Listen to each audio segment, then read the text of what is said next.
Saludos, amados hermanos. Damos gracias a Dios, como siempre, por la bendición, el privilegio que nos concede hoy jueves de continuar nuestros estudios bíblicos. Hemos estado estudiando el libro de los Salmos y hoy vamos a estar en los capítulos 63 y 64. Vamos a orar para encomendarnos a nuestro buen Dios, como siempre, pedir la iluminación, la guía de su amado Espíritu Santo y poder comenzar con la explicación o interpretación del mismo. Oramos. Amado Dios y Padre eterno, agradecidos de tus múltiples bondades para con nosotros. Gracias una vez más por poder acercarnos a tu bendita palabra, a tu eterno consejo, aquella palabra que procede de aquel plan predestinado antes de la fundación del mundo.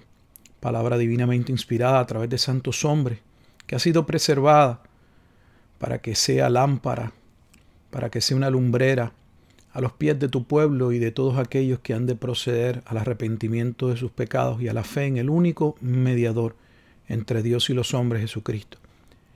Solicitamos una vez más, te pedimos, te rogamos que tu Espíritu Santo ilumine los ojos de nuestro entendimiento, que tengamos ojos para ver, oídos para escuchar y una voluntad bien dispuesta a obedecer tu palabra. Como así también rogamos por aquellos que, como ya hemos dicho, sabemos, creemos por tu palabra, que podrían estar siendo llamados a través de este mensaje a la salvación. En aquel que se le dio un nombre sobre todo nombre, en el nombre de Jesucristo. Ayúdanos, oh Dios, a honrarte, que tu pueblo sea edificado. Nuestras vidas, Padre Santo, transformadas, confrontadas por tu palabra, alineadas a tu palabra. En el nombre de Cristo oramos. Amén y amén. Bueno, vamos a estar en los capítulos 63 y 64 de los Salmos. Yo tengo aquí mi Biblia y voy a proceder a leerlas. Estamos leyendo de la versión Reina Valera del 60 y dice el Salmo 63 de la siguiente manera. Dios mío eres tú. De madrugada te buscaré. Mi alma tiene sed de ti, mi carne te anhela, en tierra seca y árida, donde no hay aguas, para ver tu poder y tu gloria, así como te he mirado en el santuario, porque mejor es tu misericordia que la vida. Mis labios te alabarán, así te bendeciré en mi vida, en tu nombre alzaré mis manos. Como de meollo y de grosura, será saciada mi alma, y con labios de júbilo te alabará mi boca. Cuando me acuerde de ti en mi lecho, cuando medite en ti en las vigilias de la noche, porque has sido mi socorro, y así en la sombra de tus alas me regocijaré. Está mi alma apegada a ti, tu diestra me ha sostenido. Pero los que para destrucción buscaron mi alma caerán en los sitios bajos de la tierra. Los destruirán a filo de espada, serán porción de los chacales. Pero el rey se alegrará en Dios. Será alabado cualquiera que jura por él, porque la boca de los que hablan mentira será cerrada. Esa es la lectura del Salmo número 63. Continuamos viendo en los salmos anteriores y este continúa con la misma temática, presentando los enemigos del rey. Los enemigos solo del rey David. Nosotros que hemos estado estudiando y hemos ido presentando los salmos anteriores, ya hemos visto que hay una relación directa entre David y el Mesías, y que es importante tenerla en cuenta desde que comenzamos la lectura en el Salmo número 1. Por razón de que el justo, a través del cual muchos serían salvos, en el Salmo 1, aquel que es plantado junto a corrientes de agua, que da su fruto en su tiempo y su hoja no cae, representa mucho más que aquellos que buscan a Dios. Realmente representa la obra de Jesucristo, a través del cual los otros justos de los cuales se habla en los salmos serían justificados. Él es aquel que en el Salmo número 2 sería ya despreciado o rechazado por su propio pueblo. Ese Salmo 2 es interpretado en Hechos capítulo 4 por el apóstol Pedro cuando le asevera a aquellos líderes que lo cuestionan por la sanación del cojo en aquella puerta del templo de la Hermosa, que aquella sanación había sido hecha en el nombre de aquel que ellos habían rechazado, habían mandado a asesinar, pero que había resucitado en el nombre, no otro nombre, sino en el nombre de Jesucristo. Y que sin saberlo nuevamente les dice, como ya le había dicho el día de Pentecostés en el capítulo 2 a aquella audiencia, que habían cumplido los designios y los propósitos de Dios, donde de antemano se habían unido Herodes, Pilato y el liderato para dar cumplimiento a ese plan glorioso de redención trazado en la eternidad. Así que en los Salmos encontramos una lucha entre los justos y los injustos, los hombres de Dios y los impíos, desde que inicia el libro de los Salmos. Aquel primer hombre que fue creado recto, según Eclesiastés capítulo 7, versículo 29, con conciencia, según Romanos capítulo 2, versículo 15, un hombre bueno, según Génesis capítulo 1, versículo 31, un hombre creado a imagen y semejanza de Dios, conforme a Génesis 1, 26 y 27, caería en Génesis capítulo 3. Como la Biblia señala, y su pecado tendría repercusiones sobre la posteridad, como se establece en Romanos capítulo 5, versículos 12 en adelante. Por el pecado de un hombre vino la muerte, y la muerte pasó a todos los hombres, y es irrefutable por cuanto todos pecamos, dice Pablo, o señala la Escritura. Entonces, ese dominio que Dios había entregado al primer Adán cae y lo pierde al errar, al pecar, al desobedecer a Dios, al punto que la Escritura dice que va a ser expulsado del Edén.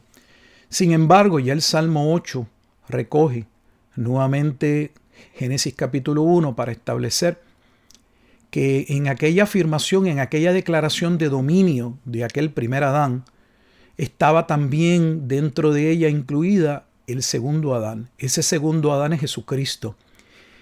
El Salmo 8 entonces está ya profetizando que Jesucristo vendría a tomar el dominio, a establecer el reino, a conquistar aquello que había caído de aquel estado de bendición en el que fue creado por causa del pecado y que había trastocado no solo a los hombres, sino como Romanos capítulo 8 establece, a toda la creación.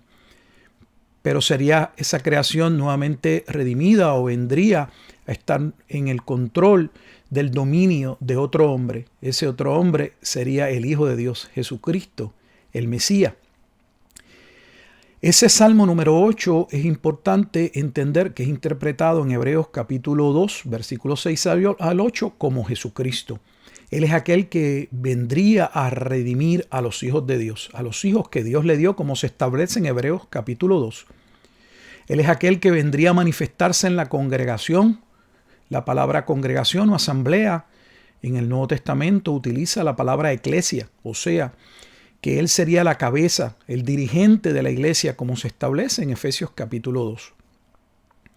Ese Mesías que ya es presentado como rechazado en Salmos capítulo 2, vemos en diferentes salmos, pero podríamos citar en este momento dado el Salmo 22, su muerte.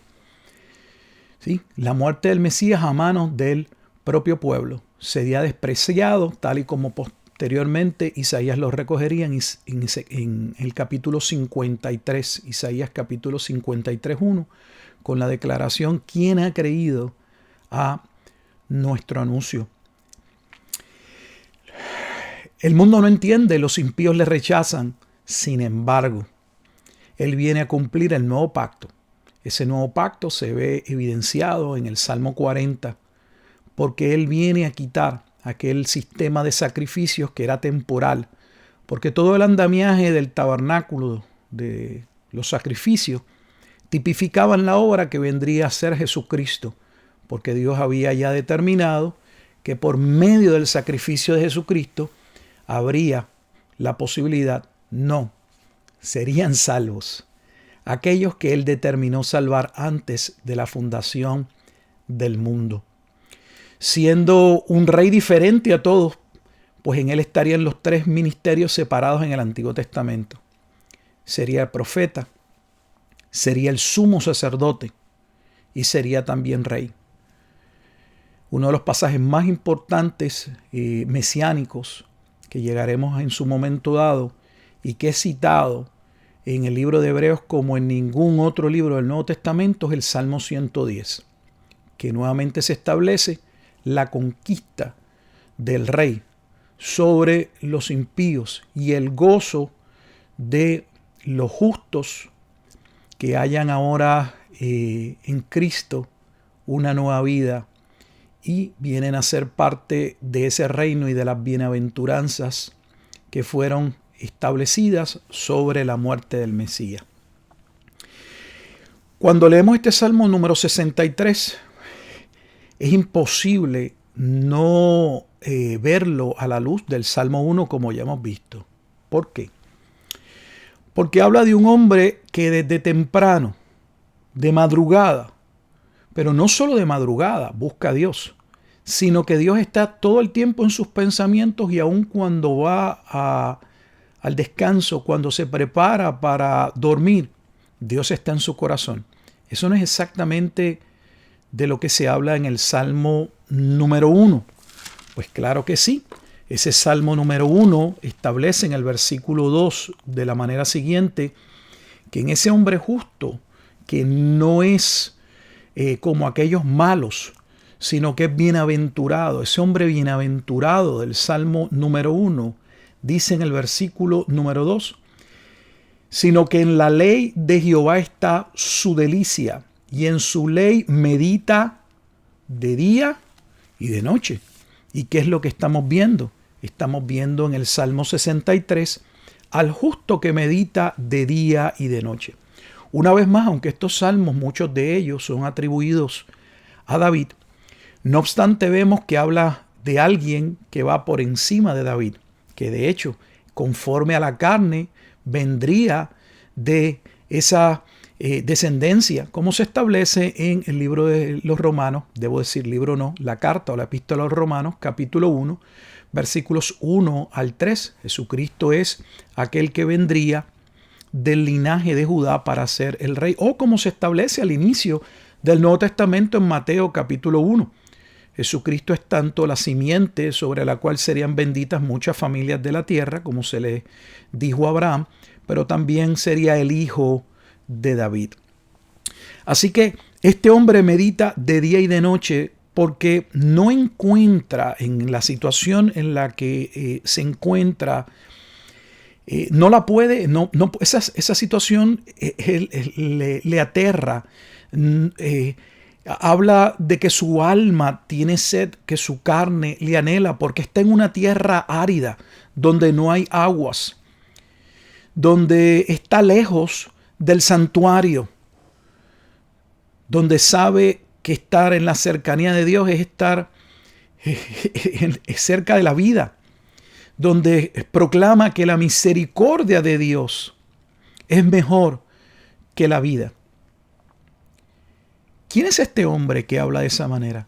Ciertamente podría ser el salmista David en un momento dado, pero a la luz del Nuevo Testamento, no sé si usted sepa, pero el lugar donde más se habla de este santuario o del tabernáculo o del verdadero tabernáculo de Dios, que es maravilloso verlo de esa forma, es en la epístola, en la carta a los Hebreos. La carta a los Hebreos contiene 9 menciones al tabernáculo, donde se establece que el tabernáculo o el modelo del tabernáculo como se le dio a Moisés para construirse era solamente un reflejo del verdadero tabernáculo. Así se habla del verdadero tabernáculo que está en los cielos. Me refiero a Hebreos capítulo 8, versículo 2. Por lo tanto, el tabernáculo en la tierra, el tabernáculo que Dios le dio para hacer al pueblo de Israel, para poder mediar temporalmente sus pecados, y poder estar en una correcta relación con Dios hasta que llegara el Mesías, quien sería el verdadero sacrificio, como se establece en la carta a los Hebreos, el nuevo pacto. Todo aquello era entonces sombra. Aquel tabernáculo era sombra del verdadero tabernáculo, como se establece también en Hebreos capítulo 8, que tendría un sumo sacerdote diferente. No sería un sumo sacerdote del orden o de la descendencia de Aarón, sino que sería un sumo sacerdote diferente, especial, Jesucristo. Entonces el Salmo 63 nos ayuda a conectar, a ver la obra del Mesías, la obra de aquel que vendría a redimir, de aquel que mientras está en su ministerio pasaría situaciones difíciles y agonía, porque su propio pueblo le rechazaría. Aquel que en múltiples momentos en su ministerio tuvo que apartarse por la hostilidad del pueblo, buscando también la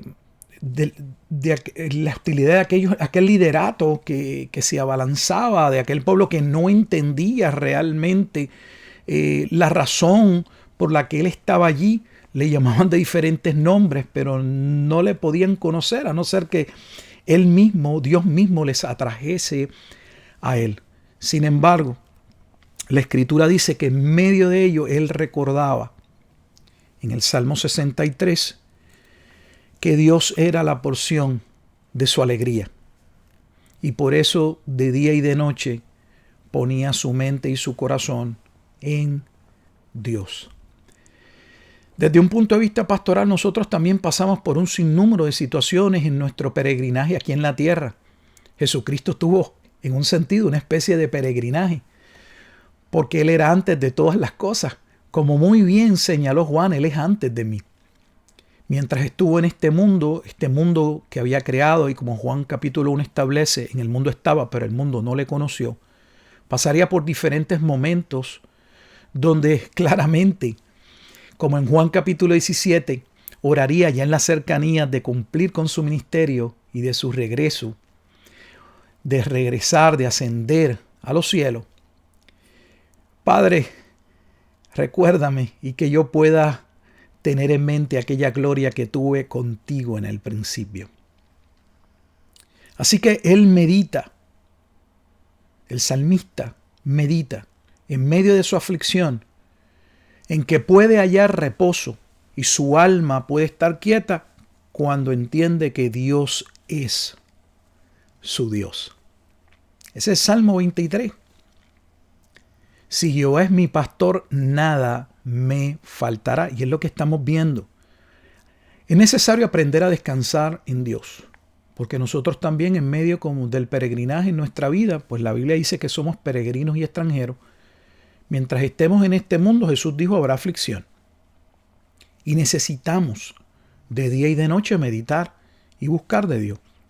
Jesús nos dio ejemplo de cómo oraba y se apartaba para no dejarse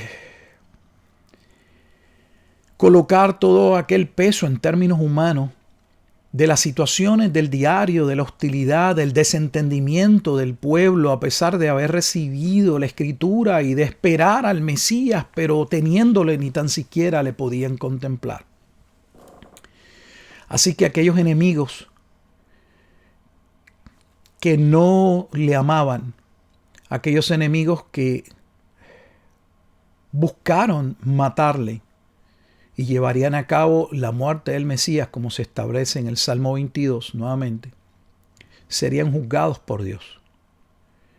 Así que mientras medita y conforta su alma en la palabra de Dios, en el templo, en la presencia de Dios, en lo que Dios representa para él, también recuerda que aquellos que le perseguían, que aquellos enemigos no durarían toda la vida, serían juzgados. Entonces nosotros también debemos tener mucho cuidado en no dejar que las situaciones de este mundo en múltiples aspectos nos abrumen, nos lleven a desconfiar, a temer. Debemos aprender a buscar a Dios o buscar de Dios de día y de noche. El rey, dice el versículo 11, se alegrará en Dios. La única manera, hermanos, con toda honestidad, de hallar gozo y alegría, paz, en medio de la aflicción del mundo, es si nuestra mente, si nuestro corazón, si nuestra voluntad se centra en Dios. No hay otro lugar. Es por esa razón que vemos continuamente en los salmos que Dios es para este justo, para los justos, castillo, torre fuerte, refugio. Es una realidad para nosotros, nuestro buen Dios. Porque Él no solo nos advirtió de las aflicciones de este mundo, sino que prometió estar con nosotros todos los días hasta el fin del mundo. Su amado Espíritu Santo ha venido a ser morada dentro de nosotros y nos ama y nos anhela celosamente. Así que no tenemos ninguna razón para desconfiar. Dios nunca ha fallado. Dios nunca ha incumplido en sus planes. Así que debemos aprender a confiar. Cuando entramos al Salmo 64, la tonada del Salmo, el tono y el mensaje es muy similar al del Salmo número 63, donde tenemos a los enemigos que abruman al rey, pero el rey descansa de día y de noche en Dios y recuerda el momento en el que él podría regresar y estar en las cercanías del tabernáculo. De la misma forma y manera en que Jesucristo, mientras desciende del verdadero tabernáculo, según Hebreo, viene a este mundo a dar su vida para que los seres humanos que en su gracia fuesen llamados a salvación pudiesen ser reconciliados por Dios, porque en el tabernáculo de abajo habría un velo, como se establece en el libro de Hebreo, que cubría el lugar santo al lugar santísimo, y por lo tanto se establece allí que mientras ese velo estuviese, significaba que los hombres no tenían la oportunidad de ir directamente ante la presencia de Dios, pero la Escritura dice que habiendo Jesucristo cumplido su ministerio, siendo el sumo sacerdote sobre la casa de Dios, podemos acercarnos con confianza al trono de la gracia para hallar gracia y misericordia ante el oportuno socorro. Así que no estamos solos. Leemos el Salmo número 64 y dice de la siguiente manera, y ya verán por qué decimos que el tono básicamente continúa como el Salmo número 63. Y dice: escucha, oh Dios, la voz de mi queja. Guarda mi vida del temor del enemigo. Escóndeme del consejo secreto de los malignos, de la conspiración de los que hacen iniquidad, que afilan como espada su lengua, lanzan cual saeta suya palabra amarga, para asetear a escondidas al íntegro. De repente lo asaetan y no temen, obstinados en su inicuo designio, tratan de esconder los lazos y dicen: ¿quién los ha de ver? Inquieren iniquidades, hacen una investigación exacta. Y el íntimo pensamiento de cada uno de ellos, así como su corazón, es profundo. Mas Dios los herirá con saetas. De repente serán sus plagas. Sus propias lenguas los harán caer. Se espantarán todos los que lo vean. Entonces temerán todos los hombres y anunciarán la obra de Dios y entenderán sus hechos. Se alegrará el justo en Jehová y confiará en él, y se gloriarán todos los rectos de corazón. Así que en el Salmo número 64 inicia hablando de esos enemigos, de aquellos que le tienden un consejo, que conspiran contra el rey. Y aunque David sufrió varias conspiraciones aún desde su propia familia, de aquellos que estaban en la cercanía, no obstante, la Escritura dice exactamente lo mismo acerca del Mesías. cómo sería traicionado por uno de sus discípulos. En el Salmo número 64 vemos exactamente lo mismo, la lucha entre el justo y los injustos. Ese justo ya hemos establecido que es Jesucristo y se menciona el carácter de estos hombres que viven en contra del rey. Lo podemos ver claramente del versículo 2, donde él habla de que Dios lo esconda del secreto de los malignos, de la conspiración de los que hacen iniquidad. Si usted ha estado siguiendo nuestros estudios en los Salmos, habrá podido ver que del libro de los Salmos es que se desprende esos pasajes de base que Pablo utiliza en Romanos capítulo 10 para hablar de la depravación total, la corrupción radical o la inhabilidad total. En otras palabras, de cómo el pecado original nos afectó a los seres humanos y cómo los hombres ya nacemos con una inclinación hacia el mal. Solo la gracia de Dios puede cambiar nuestro corazón, afectar nuestros afectos para poder dirigirnos a Dios y amarle como Él merece. Poder sentir gozo en cumplir sus mandamientos, ver libertad en ello y no alguien que busca cohibir nuestra libertad. Así que el Salmo número 64 inicia con una plegaria nuevamente, donde el salmista le pide a Dios: escucha, oh Dios, la voz de mi queja, guarda mi vida del temor del enemigo. La realidad es que, aunque leímos en el Salmo 63, que nosotros debemos aprender a confiar en Dios de día y de noche, eso bajo ninguna circunstancia significa que no tendremos momentos en los que podríamos dudar y sentir temor. Pero son esos momentos donde estamos en esa búsqueda de la palabra de Dios, de que de nuestra mente, nuestros pensamientos se conformen a la palabra de Dios, que nos fortalecemos.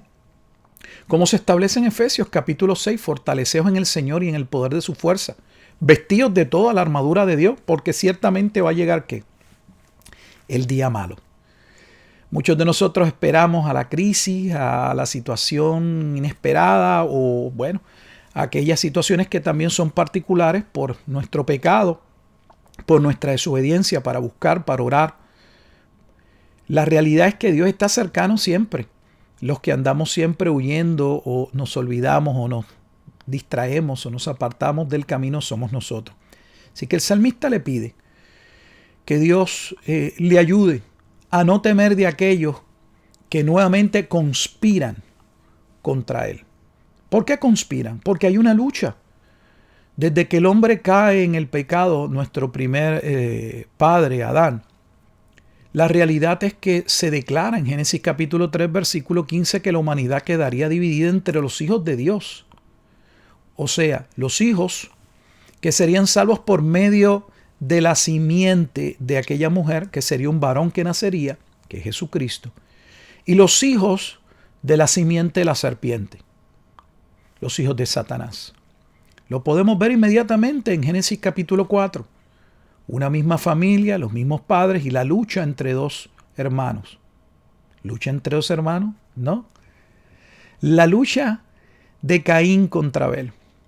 Porque Abel no tenía problemas con su hermano.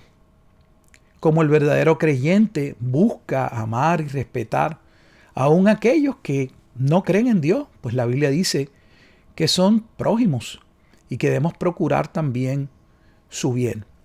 Sin embargo, hay una lucha y no podemos obviarla. Son dos reinos, pertenecemos a dos reinos. Y los impíos buscan la destrucción, porque Satanás no vino sino a otra cosa, sino a matar, a robar, a destruir. Jesús lo dijo con toda claridad. Entonces, el salmista no quiere verse con su mente y con su corazón entristecido, cuando debería estar su conciencia y su mente en Dios. necesitamos reconocer que hay una lucha y que esa lucha no está muy lejos como pensamos.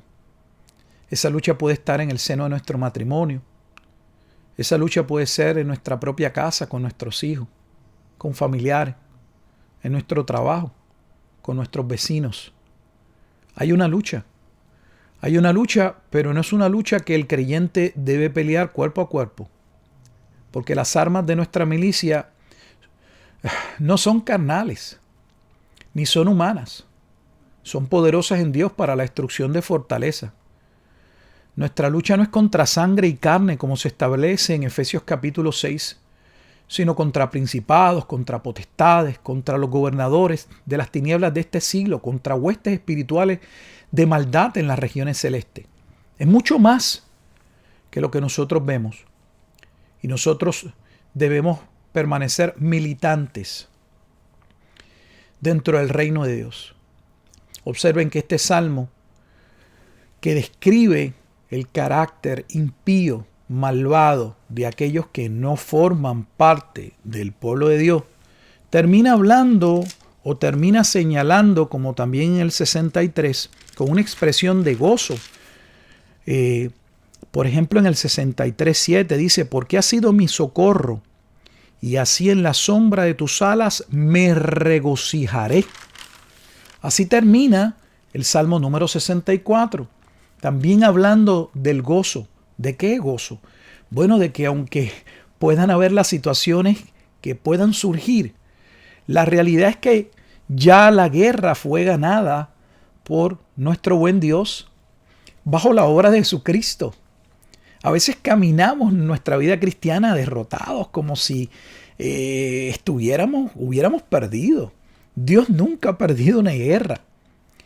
Por eso termina el versículo 10 del Salmo 64 con la siguiente expresión: se alegrará el justo en Jehová.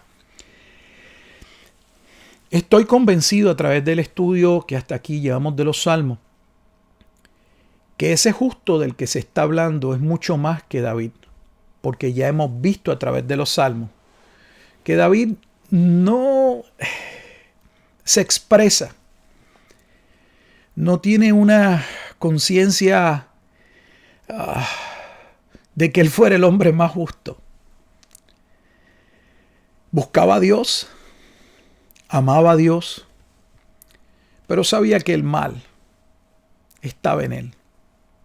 Sabía que era un hombre propenso a pecar y que debía arrepentirse, como lo podemos ver en el Salmo 51. Reconoce que en pecado había sido concebido, reconoce su naturaleza, reconoce que depende de la misericordia de Dios. Por eso establece que la misericordia es mejor que la vida, porque no se puede disfrutar realmente la vida sino a través de la misericordia que Dios tiene. Se alegrará el justo en Jehová. Yo estoy convencido que ese justo que se alegra en Jehová es más que David.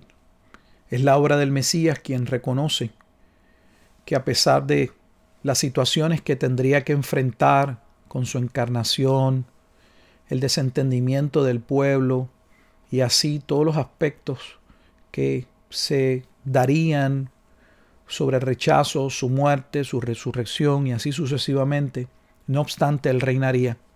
La Escritura dice en el libro de Hebreos exactamente lo mismo, que el sufrimiento, la agonía, lo que sabía tenía que padecer para poder ser nuestro Salvador, el Salvador de aquellos que Él vendría a redimir.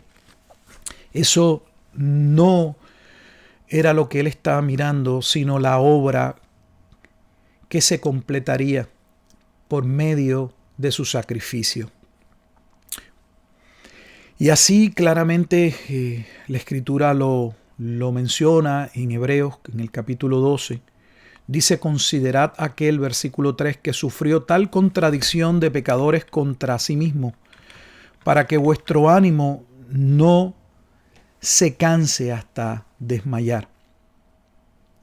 Porque aún no habéis resistido hasta la carne, combatiendo contra el pecado, y habéis ya olvidado la exhortación que como a hijos se os dirige diciendo: Hijo mío, no menospreciéis la disciplina del Señor, ni desmayéis cuando eres reprendido por Él, porque el Señor al que ama disciplina y azota a aquel que recibe por hijo.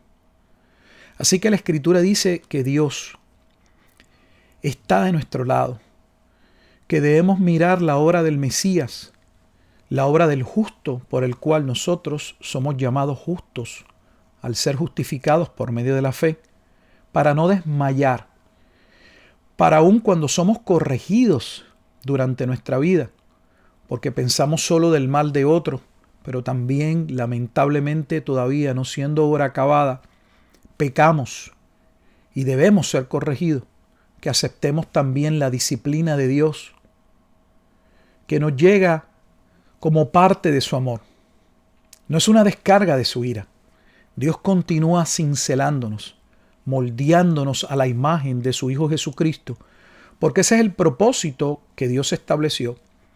No solo el de redimir un pueblo y limpiarlo de sus pecados, sino el de adoptarlos como hijos, y como hijos conforme a la imagen de su Hijo Jesucristo. Eso es Romanos capítulo 8, versículo 29. Vamos entonces a ir resumiendo qué es lo que hemos visto el día de hoy en los Salmos 63 y 64, que son los salmos que hemos estado leyendo y considerando en este estudio bíblico. Estamos rodeados de múltiples enemigos, de tentaciones, hay luchas, hay una guerra. Los hijos de Dios están del lado del justo, y es por medio del justo que ellos han alcanzado la victoria. Nuestros ojos deben estar puestos en Dios todo el tiempo, desde que amanecemos hasta que nos acostamos. Nuestros pensamientos deben ser moldeados por su palabra. Debemos centrarnos en la Escritura. Lamentablemente este mundo nos agobia con tantas tareas. Está hecho para dividirnos, fragmentarnos, para robarnos nuestro tiempo, el tiempo que deberíamos dedicar a las cosas importantes, como nuestro tiempo con Dios, nuestro tiempo con nuestra esposa, nuestra familia, la familia de la fe, esa iglesia local con la que deberíamos estar compartiendo, enriqueciéndonos, nutriendo, orando los unos por los otros, cargándonos, amonestándonos, animándonos a la fe y a las buenas obras. Cuando no estamos centrados en Dios es muy fácil dejarnos abatir por las olas, por la oscuridad, por los tiempos difíciles. Nuestra vida como aquella barca en la que los discípulos se vieron en momentos determinados en aprietos, considerando que posiblemente podían perecer. A veces así nos sucede. Pero en la medida en que ponemos nuestra mirada en Jesucristo, podemos caminar como Pedro por encima de las aguas. Podemos mantenernos solo cuando nuestra mirada está puesta en Jesucristo, el autor y el consumador de nuestra fe. Salmos 63 y 64 señala que no impese a los planes y conspiraciones que puedan hacer los enemigos y que haya hecho el enemigo de los enemigos, Satanás. Él es un enemigo derrotado. Y la realidad es que aunque nosotros no podamos disfrutar a plenitud ahora, porque en ocasiones no entendemos todavía y no podemos ver las cosas como deberíamos verlas, ambos salmos terminan con una expresión de adoración reconociendo que estos enemigos no durarán para siempre y que ciertamente Dios ha plantado ya bandera. ¿De qué lado te encuentras, mi amado? ¿Del lado de los hijos de Dios o del lado de los hijos de las tinieblas? ¿Es Dios tu amparo, tu refugio, tu fortaleza? Pues si no lo es en este momento dado, mi oración es a que, por la gracia de Dios, puedas ver tu perdición, el estado de separación y de ira en la que te encuentras delante de Dios. Como el salmista David, los hombres solo podemos hallar refugio y descanso en un solo hombre. Pero ese hombre no somos nosotros, ni otro hombre como nosotros. Es un hombre diferente. De hecho, es más que un hombre. Es el Hijo de Dios quien se encarnó para por medio de él poder vencer no las luchas del diario vivir, no las situaciones y los agobios de enfrentar esta vida después de nuestra caída, sino nuestra propia lucha contra nuestro pecado, contra nuestra insensatez, contra nuestro orgullo y arrogancia, contra nuestra prepotencia. Luchamos contra nosotros mismos, contra ese pecado que nos separa y nos aleja de Dios. Somos esclavos de Él, dice la Escritura. La única manera de poder vivir una vida victoriosa, una vida agradable a Dios, es si Dios mismo entra y transforma ese corazón. Ese corazón solo puede ser transformado por Dios. La Biblia dice que un corazón contrito y humillado Dios no desprecia. Si en esta hora, mientras luchas con diferentes situaciones en tu vida, puedes reconocer, por la gracia de Dios, que lo que estás buscando fuera no es lo que necesitas, sino lo que Dios ha provisto. Y lo que Dios ha provisto para nosotros, para salvación, para bien, para vida, tiene nombre, es Jesucristo. Es mi oración nuevamente que la palabra de Dios pueda afirmar los pasos del pueblo de Dios y también dirigir la mente, el corazón y la voluntad de aquellos que todavía faltan, para que puedas arrepentirte de tus pecados y puedas venir a la fe del justo, de Jesucristo, por medio del cual podemos nosotros también ser hallados justos. Porque como se establece en el Salmo 22, Él vendría a quitar aquel sistema de sacrificios dispuesto por Dios, porque el verdadero sacrificio, el único sacrificio, el sacrificio de los sacrificios, por medio del cual podría haber una verdadera obra de redención, no temporera, sino completa, y poder disfrutar de ese sumo sacerdote que cuida y vela por su pueblo, sería por medio de la obra de Jesucristo. A Dios damos gracias porque Él ha vencido y porque a pesar de que tenemos luchas y situaciones y en ocasiones podemos muy bien leer estos salmos y ver el dolor, la queja, el temor de David, como sucede en nuestra vida, no obstante al final Dios nos saca de esa pequeña oscuridad o de ese momento de tormento y nos recuerda por medio de su Espíritu, de su palabra, que Él venció sobre aquella cruz, que Él resucitó y está vivo y que nosotros también nos hallamos vivos con Él. Vamos a orar. Amado Dios y Padre eterno, te alabamos y te damos gracias por tu amor y tu misericordia. Damos gracias por tu palabra porque es aliento para nosotros. Es de edificación, es una palabra que conforta el alma, es una palabra que corrige, que dirige, que afirma nuestros pasos. Y te damos gracias, Señor, porque esta palabra continúa haciendo esa obra de transformación en nosotros, de santificación. Permitas tú, oh Dios, en tu gracia, que aquellos que puedan estar escuchando tu palabra, que la hayan escuchado, puedan allí, cerrada la puerta de su aposento, presentarse como aquel hijo pródigo y decir: Padre, Dios, he pecado contra ti. Como aquel hijo dijo a su padre: Padre, he pecado contra el cielo y contra ti. No soy digno de ser llamado ni tan siquiera un siervo. No soy digno de ser llamado tu hijo. Qué bueno, Dios, Señor, que solo en tu gracia tú puedes reconciliar y perdonar pecadores como nosotros. Y no nos tomas como meros siervos o esclavos, sino que, como ya hemos mencionado, nos limpias de nuestra maldad, nos adoptas en tu familia y continúas moldeándonos para que podamos ser conforme a la imagen de nuestro hermano, como le llama Hebreos, Jesucristo.